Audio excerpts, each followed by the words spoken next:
plays at the stick. From who's got it better than us to brick by brick. It's always the 49ers way, from off-season to game day. Yeah, we talk back. It's the 49ers Cutback.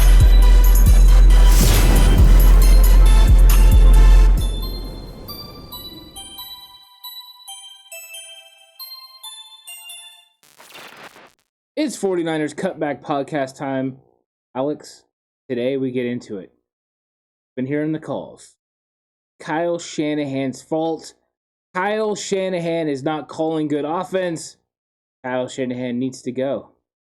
But today we discuss, is it Kyle Shanahan or is it players' execution? Correct. And we have on the players there, but not like on the players in terms of they suck. We just mean certain plays, certain situations, key downs, key situations. Kyle's calling something. He's putting faith in his guys, and his guys are letting him down a little bit and not executing. We've been kind of on this boat. We were saying this about DeMeco Ryans in the defense before everyone went on the DeMeco Ryans just coaching his butt off when, week 1, week 2, week 3, when people were calling for DeMeco Ryans' head because he's terrible and he's not Robert Saleh and he's the reason why things aren't going well. We were kind of the ones going, I don't know, we're watching the film. It looks like DeMeco's putting guys in the right spot. And, this doesn't feel like a DeMeco Ryans thing. It feels like an execution thing. Offensively, we've been watching things go in for the past few weeks, and we've been kind of leaning a certain way with this, and we're here with some clips to tell you why. So before we get too far into it, before we get too deep into it, hit the like button, hit the subscribe button if you haven't already. Let us know right now why you think it's Kyle, right? Why it's on him. It's not on the players. This guy just doesn't know what he's doing. Make those predictions right now. Make those comments down there, and let's see, and if we can't debunk some of this. Before we get into the film, though, what have you been seeing game-wise? Not all 22 film-wise, but game-wise that's made you put you in the category that you're in, and it's the category that I'm in also. Why are you feeling that way? Well, I look at some of the favorable matchups, right? You're looking at things like Kyle Shanahan, the way he schemes it up, and it's like you can see sometimes it develop, right? You can see a receiver come open, or you can see a block be missed, where you're like, wait, that would have been a great play call. That would have worked if that guy would have made the play, or if that guy would have been where he's supposed to be. And unfortunately, sometimes the player's not there. But when Kyle Shanahan is scheming it up and calling the plays, and that's why we kind of went into this earlier in the week, is when he's doing that, he's expecting his players to be able to execute the plays that he can execute, or that he draws up. And like we've talked about before, maybe the players aren't able to handle those plays. And if they aren't able to handle it, he's going to have to completely scrap that, get them help, figure out a way to rework it, right? Like if you have a player that struggles with down blocks, you've got to figure out a way to get him help. You probably don't want that guy in the field, but you got to figure out a way to get him help so that way you can still make that block. So you're not going to get the same performance and execution and overall gain on that play that you would like. It's going to take away from that, but you have to do that to make sure the play is successful. But what we're finding out is a lot of times it's not even like that. It's just one guy's messing up, and it's causing a chain reaction of things to happen that end up blowing up plays and preventing the 49ers from moving the football and getting key first downs. You may be sitting there right now going, how could one guy set off a chain reaction? I think, well, when you got guys pulling, other guys moving in space, coming across a formation, a block, and one guy gets blown off of his spot and pushed into the backfield in the middle of a pull lane, that can prevent a play from having success. We've seen that a few times. But let's dive into the film in and of itself, right, Ant? Let's get into this thing. And let's start this thing off, Ant. We'll start this thing off with a read option. This is a read option look here for Trey. He has a read to make, okay, based on the formation. You saw a little bit of the movement early there from Kyle. He's reading Chandler Jones right there on the left of the screen. Correct. Chandler Jones 55 is the read key on this play. Absolutely. 55 read key coming from the left side of the screen, right above Ant's head, down in space. And he's coming down the line. This is a pull. This is an absolute pull read. Alex, you ran read option. You know this as well. We coached for a while. This is an absolute pull read. Trey Lance should pull this ball 1,000 times, especially because look where Hicks is at. And Hicks is also committed to Kyle Juszczyk. Well, Hicks is committed to Kyle Juszczyk, and this is what Chandler Jones is doing. He knows this is a read option. He knows what his responsibility is. His responsibility is Trey Lance, but he also knows that if Kyle Juszczyk comes free here and they're able to get this handoff off, there's an opportunity there for a big play if he's responsible for Trey. So he's trying to get his hands on Kyle Juszczyk to slow it down, but he's overcommitted to accomplish that, on top of the fact that Mike McGlinchey is getting beat on the interior there by J.J. Watt. Trey can't see that, so that's not going to be into Trey's decision-making process here. It's 100% the outside guy there. It's 100% Chandler Jones, and Chandler Jones is giving him the pull read. This is the pull read. Pull the ball and run, young fella, run. Unfortunately, he gives. This ends up being a 2-yard loss. And all of these clips here, Ant, every single clip that we pulled is from a fourth down, a drive where they don't convert and turn the ball over on fourth downs. This is an early play, 1st and 10, that ends up leading to the 49ers not able to convert on a fourth down. You get negative 2 yards. Here's the sideline view, Ant.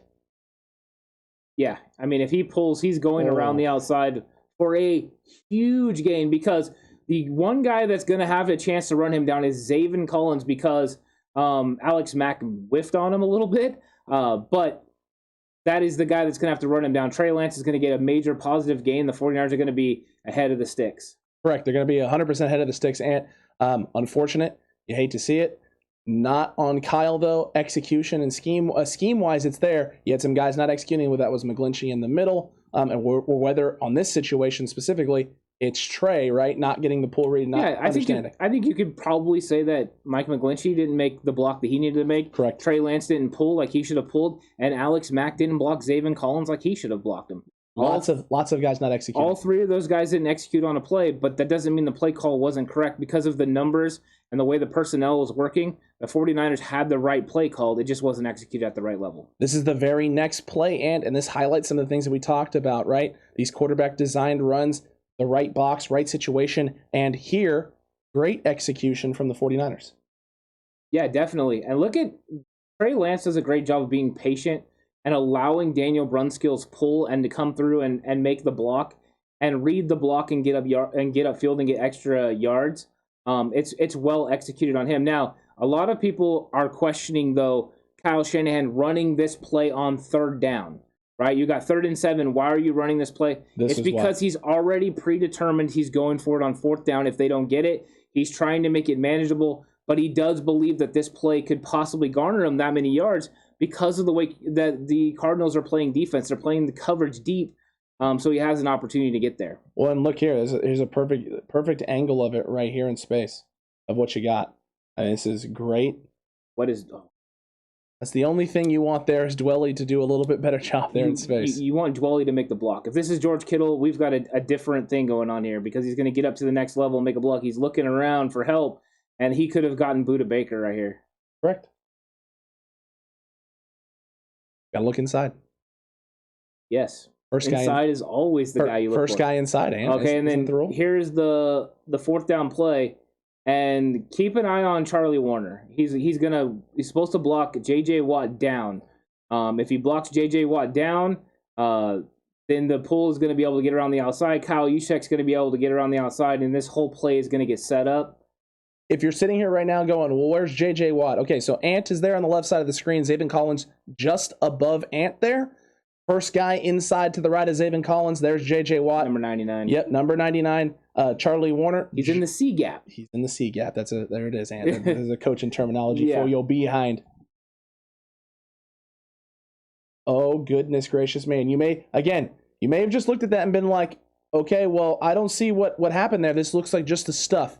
Here's what it's hard to see from this angle. You'll get a better angle of it. But watch Laken Tomlinson. Okay, watch Laken Tomlinson just to the right there of Alex Mack. He's a left guard. Left guard. He's going to pull around here, and he is going to make contact with Charlie Warner right there. And this prevents him from getting up into space and taking out Zaven Collins, who makes this play. Yeah, if he's able to get through, if Warner doesn't get pushed into the pull lane, you'll be able to see it from this angle. If he doesn't get pushed in the pull lane, then Laken Tomlinson's able to get cleaner around the edge and get up the field to Zaven Collins, and this is a 1st down and probably 3 or 4 extra yards for Trey. So you see what Kyle Shanahan is drawing up. The numbers are there. The execution is just not there, and that's unfortunate. Charlie Warner has got to move this guy a little bit more. He's got to have a stronger punch. Well, he can't. He just can't get. Here's the thing, right? Charlie Warner just can't get moved back 1.5 yards here. Yeah. If Charlie Warner stalemates with J.J. Watt at the line, this is a win for the 49ers. And that's tough. But it is. You're used to drawing it up with George Kittle in mind. And right. George Kittle can make these blocks. The question that I have is why Charlie Warner tried to go so high against J.J. Watt and why he's not putting his shoulder pad on his hip getting his head in front and driving him across. That would be the technique that it should have been. He's way too high. This is bad technique on his part. And that play gets blown up because of J.J. Watt getting across the face of Charlie Warner. Correct. And it's unfortunate because it kills a drive. That's your turnover on downs, Ant. Yeah. And it's not what you're looking for. It's really not. Here's a situation, Ant, where you have a read option, you have a pull read, and there it is. There's a good pull. But yeah, he needs to get vertical. Correct. If he gets vertical early, and anyone that watched a Green Bay playoff game with Colin Kaepernick knows, if he gets vertical earlier on this, he's going to be able to get up the field and get more positive yards. Right now, be vertical. I mean, he's outrunning a guy that went inside. Get vertical. If he puts his foot in the ground right here, right foot into the ground right there, and just gets upfield, there's an opportunity to split. Probably right? You're talking 15-yard line at least, where it's him versus the safety in that area, and maybe even get up and go out. And it's a first down. Oh, yeah. And he stretches it too far and almost gets a penalty on Dwelly. They end up picking this one up. They do. They picked it up, and thank God. Ant, here's one here. It's a big Elijah Mitchell run. There's two key things to watch on this play. There's two key things. The first here is Elijah Mitchell after he gets the ball in his hand. If he heads towards the pylon, execution-wise, this is a touchdown. If he just gets outside and goes outside, and this is a common theme right now with Elijah Mitchell, sometimes he gets a little too vertical at times, but that's okay with me. I would rather him get a little too vertical right now, and we clean that stuff up later as he gets more comfortable in the system. The other is there is an opportunity for a big Trey Lance pull on this read option and possibly a house call as well. Let's take a look. Yeah, because you'll see Trent Williams and Lakin Thompson pull right there. And there is a pull. There's a pull key for Trey Lance. This is not a give key. No, this is not a give key. The end came up the field towards the running back. He should keep this ball and run right there behind those guys. He gives, and Elijah Mitchell's speed allows him to get outside. The same exact thing happens, of course, in the next time it's an RPO with Trey Sermon, and Sermon gets around the outside. But it goes to make me think that he's making a little bit of the wrong read. But look at his eyes. It's a read. If it wasn't, he wouldn't be completely focused on him. I mean, look, dude, if he pulls this right here, you got to kick out, you got to pick up, and you got a nice fat hole there. Hole. And daylight. Just daylight in front of him if he keeps it. It's him, once again, versus Budda Baker. Yep. I mean, you want those. If you're drawing up an offensive play, and that is what you get, where you've got one-on-one with the safety, you feel very comfortable about the play you've drawn up. You're thinking that more times than not, you're thinking touchdown. And everyone executed it but one. Correct. And that's unfortunate. And here's the thing right here. This is a situation right now where Elijah Mitchell, learn from this, man. Just go to the sideline. Stretch this bad boy out and then jump cut at the last minute or dive for the pylon. I honestly believe with his 4.3 speed, I mean, I know there's an angle from Budda Baker. If he would have ran to the sideline, at worst, he gets tackled inside the 2-yard line. At worst. At worst. I think he would score. Agreed with you, Ant. And now, Ant, we have bad execution. Yep. Great scheme yet again here in the red zone. It is a great play call. You can see the lane opening up. Deebo Samuel's going to get it with some space. Keep in mind, this is first and goal, folks. First and goal, right, Ant? You have a nice bubble screen drawn up here. Deebo is at least, if we're being honest and nice and not guaranteeing and saying it's a guaranteed touchdown, Deebo's at least getting to the 1. Yeah. At least. I think Deebo's getting, at least positive yards on this play. And he takes his eyes and puts it upfield and makes a mistake. Doesn't catch the football. This is not Trey Lance's fault. This is Deebo Samuel's fault. Catch the ball. Hit him in the hands. You got to catch it first. Secure the catch. Then you can become a runner. You see his head right now. It's already looking upfield because he knows he needs to locate because that's where he's wanting to run, is right up inside there. More than likely get that defender to jump one way, and you see a blocker coming to try to help as well. Correct. It's unfortunate because it's another well-drawn-up play. Again, good scheme. It's there. Opportunity there to convert. You just don't get it. They had another quarterback power that they ran the play before this to put themselves now 3rd and 1. Pretty well executed. Extremely well executed, but 3rd and 1 now, Ant, from this situation. Again, if Deebo makes that catch a little bit earlier, you're talking about 2nd and 1. second and goal from the 1, in which you draw that you basically could run that quarterback power into the end zone and be A-okay. Yeah, and they would have. Yeah. You also had Elijah Mitchell, who had an opportunity to score on this. Trey Lance could have pulled on that same give and scored potentially on this drive. You've now had 3 opportunities to score points, and you haven't come away with it. You haven't executed exactly the way you should. And now you're in 3rd and 1, right? 3rd and goal from the 1. And a lack of execution here again. I know a lot of people here are going to say, what is this play call? Let's get a look at it from that end zone angle so you can see a little bit more of the wash. Yeah, Charlie Warner is supposed to get off his block and then get to the corner of the end zone. And Kyle Juszczyk's coming out of the backfield. He's going to take on Chandler Jones or make it look like he is, and then he's supposed to get out here in the flat, and he gets absolutely grabbed and tackled. That is a penalty in any world, but they don't call it. And Charlie Warner gets caught up. He's got to get free. He's got to find a way to get off of this block. But look, they double him. They keep him there. He's just not able to get free and get out in the open. Correct. Great. Unfortunate. It's great coverage also by Arizona does the things they need to do on this set as well, right? They bottle up Charlie Warner. They make it really hard for him to get his release by putting this little bit of a double team action there in space on him. And then you get in the wash there, a nice pull down and rip down, which again takes away an option and takes away an opportunity there for the Niners. And now you're just in, survive territory. You don't want the extra negative yard and have to settle for 3. No, it's not on Trey at all. Trey does everything he's supposed to do, runs the play action. Does a good job, too, of finding a way to keep himself alive and get rid of the football. Oh, definitely. Beautiful. Just beautiful. And now, Ant, the boot. Oh, my.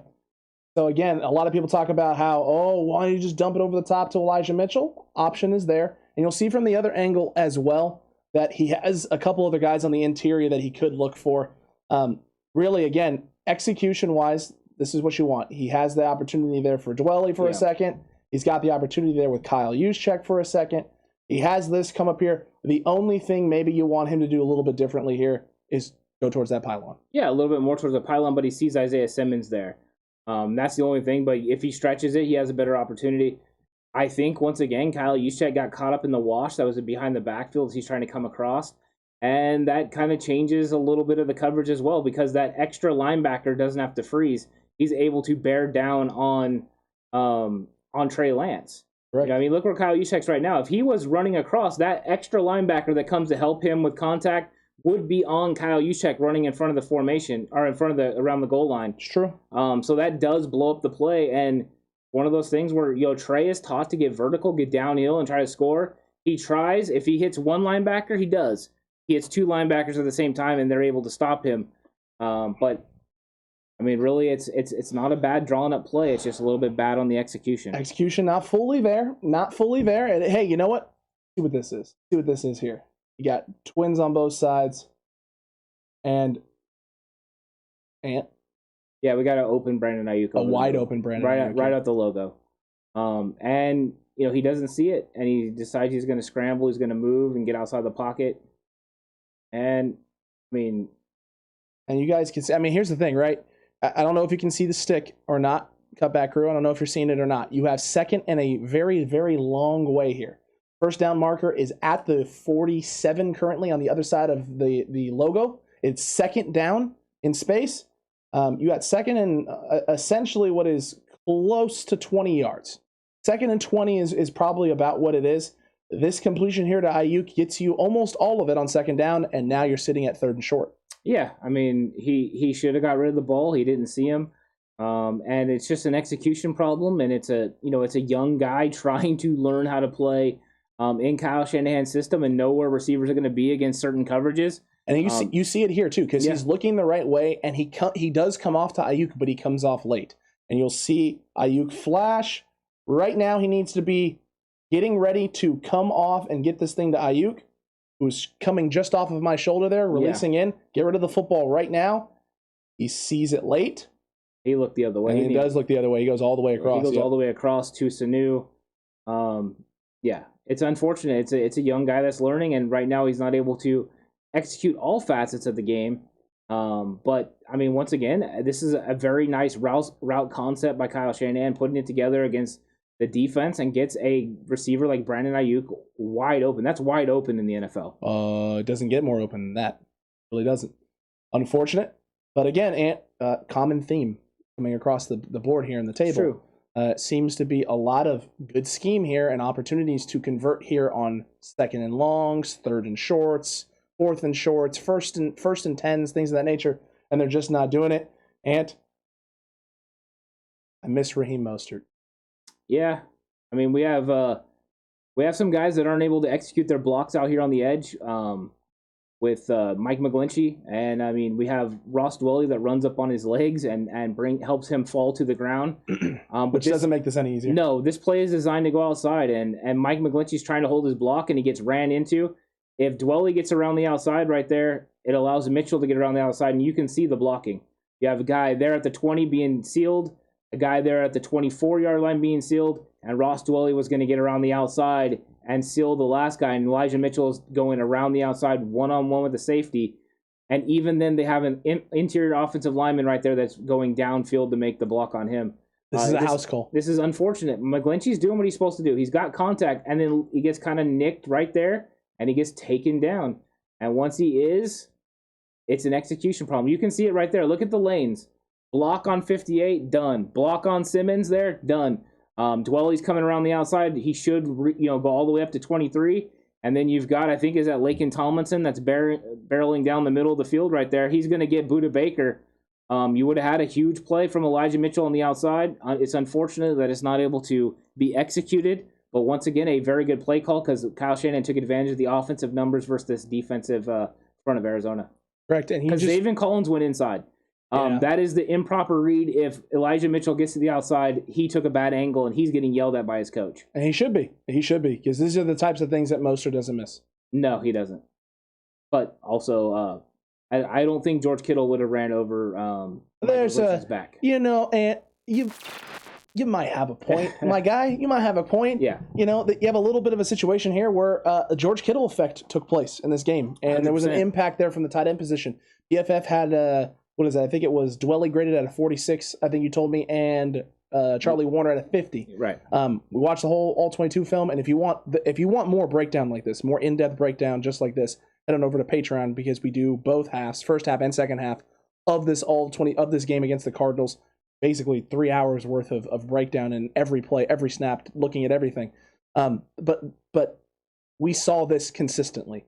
Charlie Warner and Ross Dwelley not executing at a high level, making mistakes.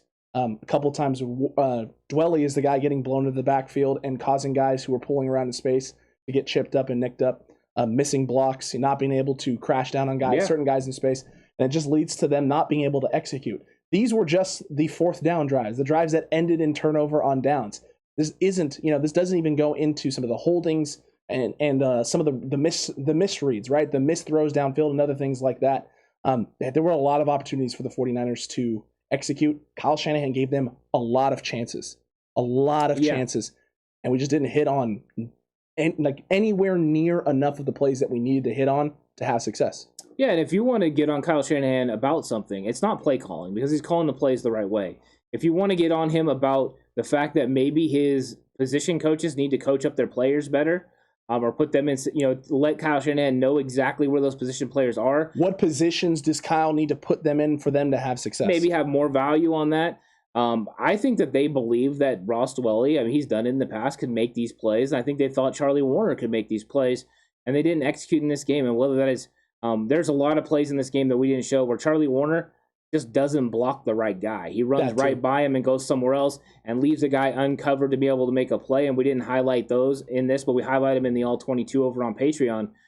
So there are situations that you just, as a coach, you have to try to go back in the film and break these down. But I think Charlie Warner was put in situations he wasn't prepared for because he doesn't normally play in these sets. He doesn't normally play on these downs. Those are usually when George Kittle does, and he didn't execute. And we're talking about a guy that was struggling with route concepts during minicamp. So this guy is behind, and that's why they brought in Michael Pruitt, and they were taking a look at a lot of different tight ends. And he showed out very well in training camp, and he was executing, but he didn't execute in this game. So I think you have to have some sort of reluctance with him in the future. but hopefully he can fix it and figure it out. But He's got to.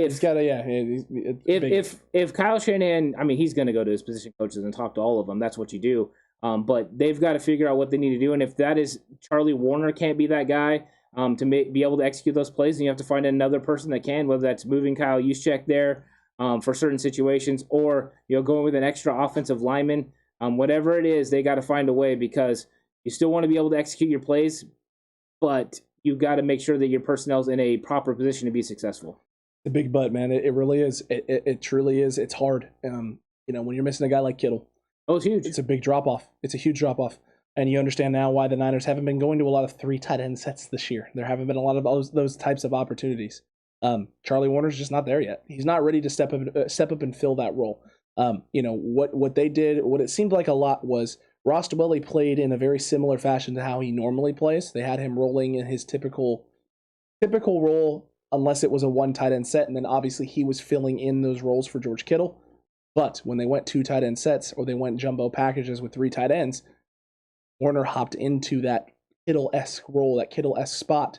Juszczyk would kind of roll into what Charlie Warner's spot typically would be, and Dwelley stayed put where he normally was.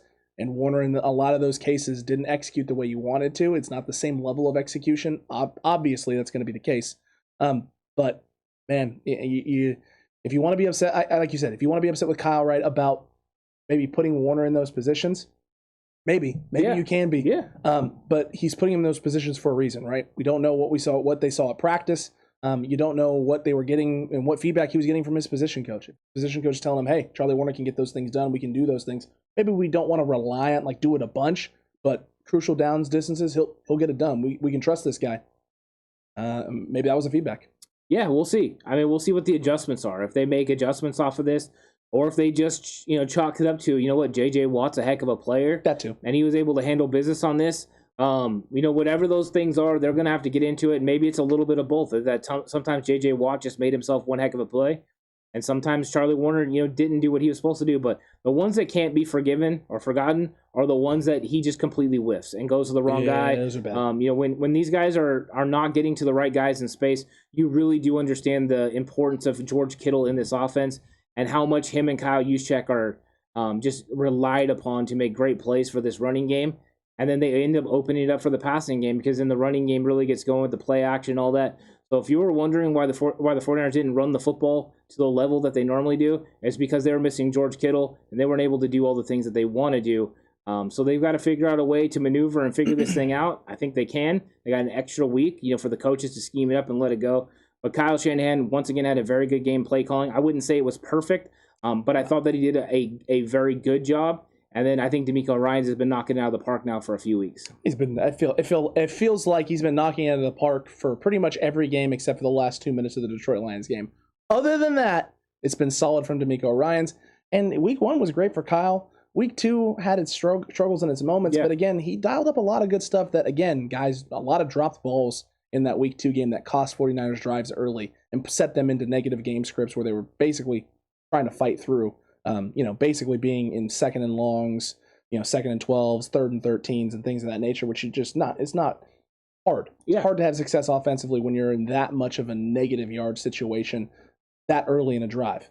Look, the 49ers are going to be fine. I have complete faith that this team is going to get it cleaned up. The mistakes have not been the same mistakes. The things I've been seeing on film in terms of execution hasn't been the same every week. It's different guys messing up in a different way. And so they're slowly getting there. They're slowly building a little bit towards being a better football team offensively and being more cohesive and gelling and being fluid, which is what you want to see. Because the big drive that ends in the Debo sweep, I mean, that drive start to finish is phenomenal. It's fantastic. And they even shoot themselves in the foot a couple of times. But every time they do on that drive, they execute in key moments. 1st and 20, big play on 1st down, big chunk play to get yards back, put you into a manageable, right? 2nd and medium now, good positive gain for 4 or 5 yards, 3rd and short, execute on 3rd and short, boom, drive keeps going. And they just kept doing that over and over and over again on that drive. They have those opportunities. They just need to be more consistent now about the execution, because Kyle's not calling bad stuff that teams are just blowing up. Kyle's calling things that should work the opportunity for a big, huge play, not a minimal gain, not a little game, a huge play potential is there, and one or two guys isn't doing their part, right? They're not putting their portion of the bill. And I think one thing that I saw from this game that is different from some of the others is there would usually be, times during a game when you're watching and you're like, man, no one was open. Kyle, no one was open, man. Like, I thought you were going to scheme this one up. It seemed like in almost every single play, there was somebody open. At least one guy. And so I think that in that regard, it's like, you know what? No, Kyle Shanahan did a pretty good job of putting this thing together. And the 49ers just need to execute. And some of that could be that they were going against some simple looks. I mean, they were running a lot of cover 3. Occasionally, they would go to the 2 high set, and run quarters and that kind of thing. But really, for the most part, that's what he saw. Barely got any man coverage. But they were making it easy for Trey Lance to know what coverage was coming. They weren't disguising anything. The only thing they did disguise was a couple of blitzes, sometimes when people bailed out. But we have all that, breakdown that we got into pretty deep. But yeah, overall the game was frustrating at times. It's kind of like what I said about what Bill Walsh would say about Steve Young. That's what you're going to get from Trey Lance right now. He's a frustrating guy. For every mistake where you're like, man, you could have got that ball out, there's one that you're like, oh my gosh, how did he do that? And right now it's finding a balancing act of the over-the-top great plays that he makes compared to the ones where you're like, man, you got to do that. But I understand because you're a kid and you're still learning this offense, and it's a very complex offense. So I'm very optimistic about his potential. But in the same regard, I'm not going to be mad at Kyle Shanahan for scheming up a very good game plan that just wasn't executed to the level that he expects from his football team. And if they're not going to be able to execute the plays that he's calling, you're right, they're not going to win very many football games. And then it comes down to the question, is it the coaching? The coaching staff that he has put together, is it their fault? Is it personnel that John Lynch hasn't got guys that can get it done? I think we know that they can because they did it in 2019. This is a little bit of a different football team, but I think overall what it comes down to is the players just got to execute a little bit better. Still too early for me to be pointing the finger at the players in terms of these guys just can't get it done, right? You just don't have the personnel groupings to get it done. You're like I said, you're still one play away. You're one play away from turning your fortunes, and also some help from the officials at times will also benefit the 49ers. If they could get one holding call called for them on defense, they're not going to get one. They're never going to get one, dude. I'm convinced that the officials have decided the 49ers defense is too good, and there's no need to call anything because there's one where Fred Warner is literally being grabbed from about 5 yards downfield. The guy is basically holding on to him as Fred Warner drags him into the pile to make the tackle for about 1.5 yard gain. How Fred makes the play, I don't know. How the official, the white hat, and the back judge back there staring at the line, watching what's happening, how you miss that is beyond me. But Fred Warner, you keep doing incredible stuff like that, my guy. Love you for that. That's why you're so special. That's why you're one of the best guys, the best middle linebackers in all of football, and one of the best players in all of football. Not many guys who could do something like that, drag a guy while being held in for a tackle for almost a tackle for loss. It was darn near close to being a tackle for loss. But look, 49ers, they're not that far off. They can get this turnaround. They can get this fixed. I think this shows it. I think this proves it. I think a lot of the stuff that we showed just now on these fourth down situations, these drives that ended up in turnovers on downs, are just a guy or two away from being executed properly, or one guy just making a different read to being big plays, huge plays, scoring plays for the 49ers. And scoring plays is beneficial for the defense as well, which is playing at an elite level. Yeah, they really are. The fact that they hold Arizona to 17 points, anytime you do that, you should win a football game. Anytime you hold someone to that point level, you should win. The Jim Harbaugh days, that was a winning game. It should be a winning game for Kyle Shanahan's offense. But Kyle Shanahan's offense didn't get it done. And I think that, there could be the calls that it was the play calling, but I think we've illustrated here that it wasn't the play calling. It was the execution of said play calling. And now either the players need to figure it out and execute at a better level, or Kyle Shanahan's got to come up with something to help those players execute at a higher level. And he's definitely doing that. He's going back, looking at the film, going back to the drawing board and being like, okay, what do I need to do? How can I get these guys into better positions? How can I provide them help? Or not put them in, run something similar, but maybe not put that guy in that position next time. Well, he 100% already did it during the game. During the game, they were chipping on Chandler Jones eventually in the fourth quarter with Kyle Juszczyk, helping Mike McGlinchey out a little bit on the outside, because when it's a straight pass situation like that, and those guys, Chandler Jones, J.J. Watt, know that you're going to be throwing the football, they're going to come at you. They're going to get at you quick, and you're going to have to give some guys help. Even Trent Williams had his struggles a little bit in this game. So It's one of those things where you get in situations and you're in bad situations because of it. So hopefully the 49ers get this figured out. I think Kyle Shanahan will. And there's plenty of meetings and stuff that he can do with his coaches. But some of it, too, sometimes separation, getting away from it a little bit helps clear your mind. So I think the bye came at a good time for the 49ers. Normally, you want it closer to that midway through the season so you can recover. But I think that this is more a mental thing that they need to recover from, get themselves back on track and get out there and execute so that way they can go beat the Colts. I agree with you, man. I agree with you 100%. Cutback crew, faithful. Let us know what you think. Are we still wrong? It's still on Kyle. What in the film are we not seeing that you're seeing? Let us know in the comment section down below. Or are you feeling a little bit better? And you know what? Maybe Kyle's not doing as bad of a job. You know what? Maybe we're just not executing at key times. And you know what? Maybe we can get that fixed. And it's going to be A-okay. Want to hear about all of it down there in the comment section. And while you're down there commenting away, don't forget to like. Don't forget to subscribe if you haven't already. Hit that notification bell as well. That way you don't miss out on any of this great content. You don't want to miss out on any of the things we got coming this week. You don't want to miss out on all of the prep work going in next week leading up to that Week 7 game. Sunday Night Football against the Colts. Exciting times. 49ers have the chance to get back on track, get themselves to 500 and moving in the right direction. Yep, that's what we need. We need that big victory in Sunday Night Football against the Colts. It'll be the return of DeForest Buckner. Will Mike McGlinchey, will Daniel Brunskill and this offensive line be able to handle Buckner? And how will the 49ers offense look? How will it be constituted? Will it be Trey Lance behind center? Will it be Jimmy Garoppolo behind center? Or will it be a combination of both?